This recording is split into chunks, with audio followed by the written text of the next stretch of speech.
Bonjour à tous. En ce jour du 5 décembre, partons à Compiègne, en 1360, où Jean le Bon, libéré par les Anglais après la bataille de Poitiers, ne célèbre pas sa liberté sans préoccupation. La rançon imposée par le traité de Bretigny pèse sur le royaume, mais avant de solliciter ses sujets épuisés, Jean le Bon doit restaurer la confiance dans la monnaie, constamment dévaluée par les souverains, 17 fois cette même année. La monnaie, moneta signifiant qui avertit, a évolué au fil des temps. Initialement, le troc prévalait avec la valeur des objets mesurés en tête de bétail, en latin pecus, donnant naissance au terme pécuniaire. Charlemagne instaura le premier système monétaire européen, établissant la livre d'argent, le sou et le denier.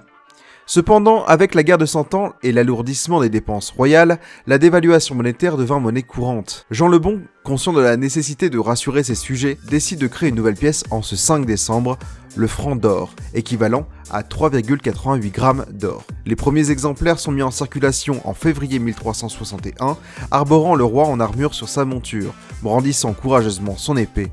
Ces francs à cheval affirment les nouvelles ambitions d'un souverain déterminé. Les symboles de son homme, de sa cotte de maille et du caparaçon du destrier portent la fleur de lys garantissant son identification. Ces pièces équivalentes de 20 sous-tournois incarnent la puissance retrouvée d'un roi à la tête d'un état réformé. Jean le Bon entend bouter hors de France l'ennemi anglais et imposer une autorité sans partage. Les francs d'or ne sont pas simplement une monnaie, mais le reflet d'une détermination renouvelée.